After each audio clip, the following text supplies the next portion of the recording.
Há duas coisas secretas que nem o marido nem a mulher têm o direito de fazer. E é a Bíblia quem diz isso. E eu vou contar para você agora. Bom dia! Louvado seja Deus por mais esse dia de vida e obrigado pela sua companhia. É interessante como na Bíblia nós encontramos algumas ordenanças, alguns princípios que, se forem obedecidos, podem gerar muitas bênçãos na vida de muita gente. E não é só com relação a casais, a marido, a mulher, isso vale para todo tipo de pessoa. Hoje eu trago uma palavra específica para relacionamentos. Mas dentro dessa palavra tem uma orientação de Deus que serve para qualquer pessoa, seja solteiro ou casado. E eu quero falar sobre isso.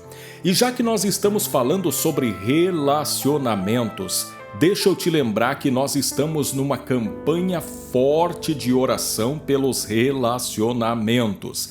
Essa campanha vai ao ar às 6 horas da manhã, horário de Brasília, ao vivo aqui no canal. Se você puder participar, nessa campanha você vai receber uma orientação, uma oração forte e também uma palavra profética. Eu vou estar ao vivo respondendo perguntas e trazendo essa orientação para você. Tá bom? Participe às 6 da manhã aqui no canal, ao vivo comigo, na nossa campanha forte de oração pelos relacionamentos. Se você já apertou o gostei, já deu o seu like, muito obrigado. Que o Senhor te pague, te recompense. Se você esqueceu, por favor, não me leve a mal, mas faça isso agora para você não esquecer. Muito obrigado, que Deus te abençoe muito, tá bom? Hoje é quinta-feira, dia 6 de agosto de 2020. Eu sou o Ney Santos e é com alegria que eu trago até você, num oferecimento das livrarias Família Cristã, a palavra de hoje. Abra comigo a sua Bíblia na primeira carta aos Coríntios, capítulo 7. Eu quero ler 3 versículos com você. 3, 4 e 5. 1 Coríntios, capítulo 7, versículos 3, 4 e 5 diz assim: O marido conceda à esposa o que lhe é devido, e também, semelhantemente, a esposa ao seu marido. A mulher não tem poder sobre o seu próprio corpo, e sim o marido. E também, semelhantemente, o marido não tem poder sobre o seu próprio corpo, e sim a mulher. Não vos priveis um ao outro, salvo talvez por mútuo consentimento, por algum tempo, para vos dedicardes à oração e novamente vos ajuntardes, para que Satanás não vos tente por causa da incontinência.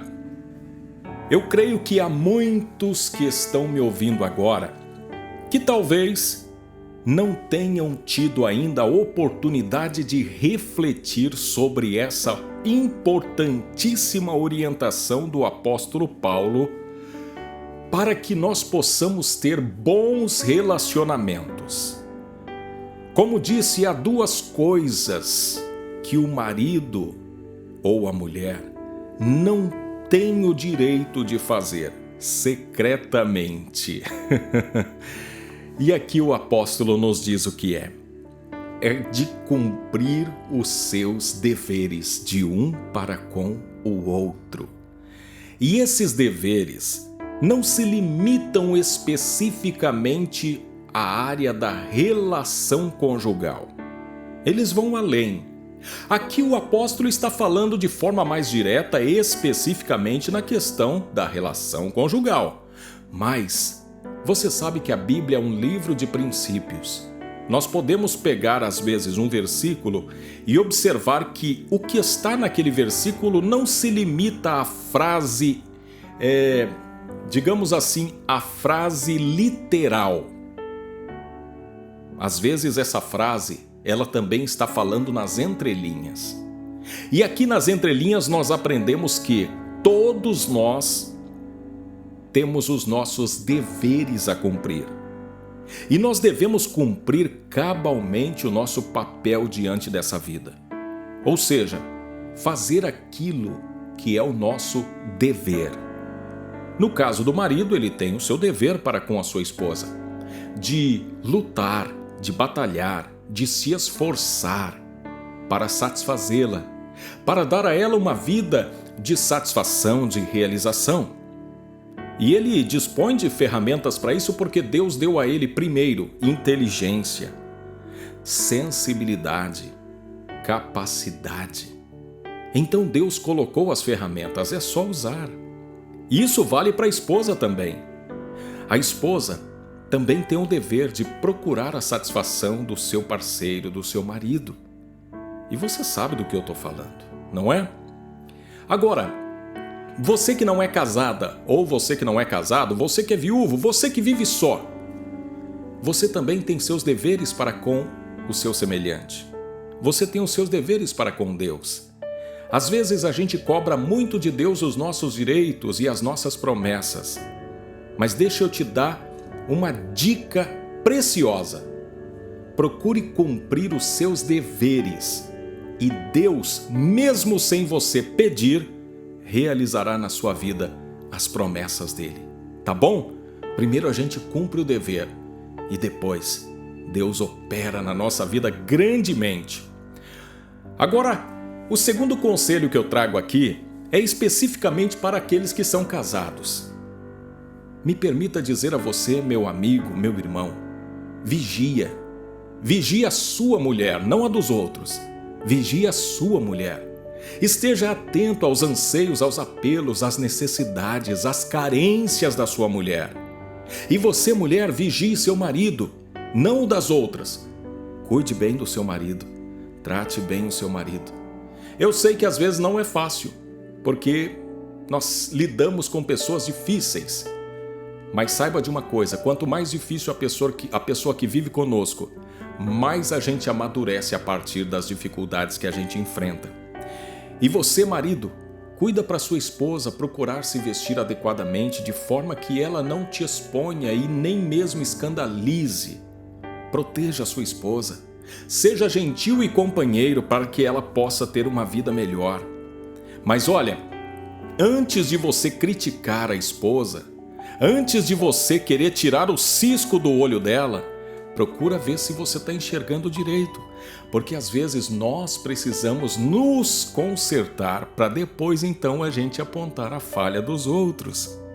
E por último, não se recusem um ao outro exceto por oração. O apóstolo Paulo disse oração e não por excesso de ocupação. Tem muitas pessoas que têm deixado de atender aos anseios, aos apelos do seu par. E não é porque está se separando para orar, é porque está tão ocupado ou tão distraído que está deixando faltar o básico necessário. Então, o apelo de Deus hoje para todos nós é que nós cumpramos com os nossos deveres para o quê? Para não dar lugar ao diabo.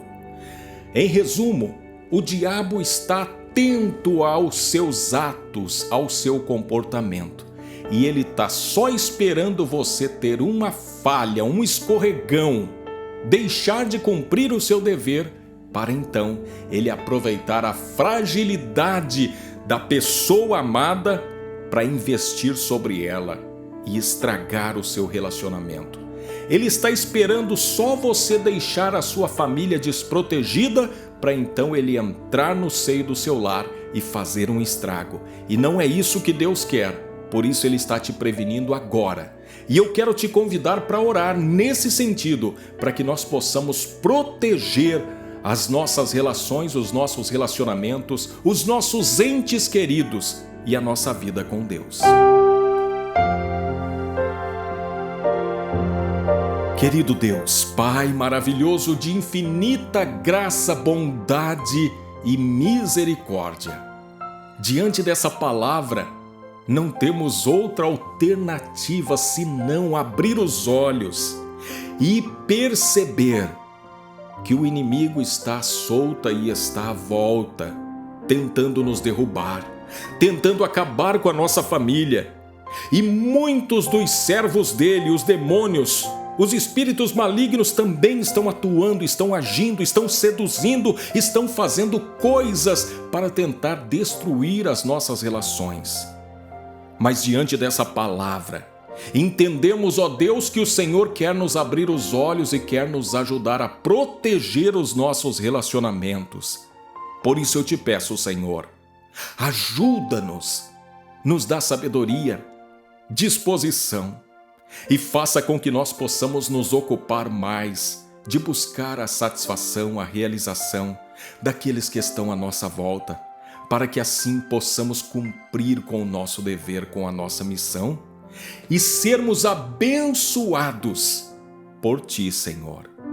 Proteja a nossa família, abre as portas para aqueles que precisam, cura os que estão enfermos, restaura os relacionamentos partidos, destruídos, e que tudo o que acontecer em nossa vida sirva para glorificar e exaltar o nome santo do nosso Senhor Jesus Cristo. Amém. Eu tenho aqui uma playlist que fala sobre relacionamentos e eu quero convidar você a dar uma olhada nesses vídeos porque eles podem te ajudar a ter uma família mais unida e mais feliz. Veja esses vídeos. Que Deus te abençoe.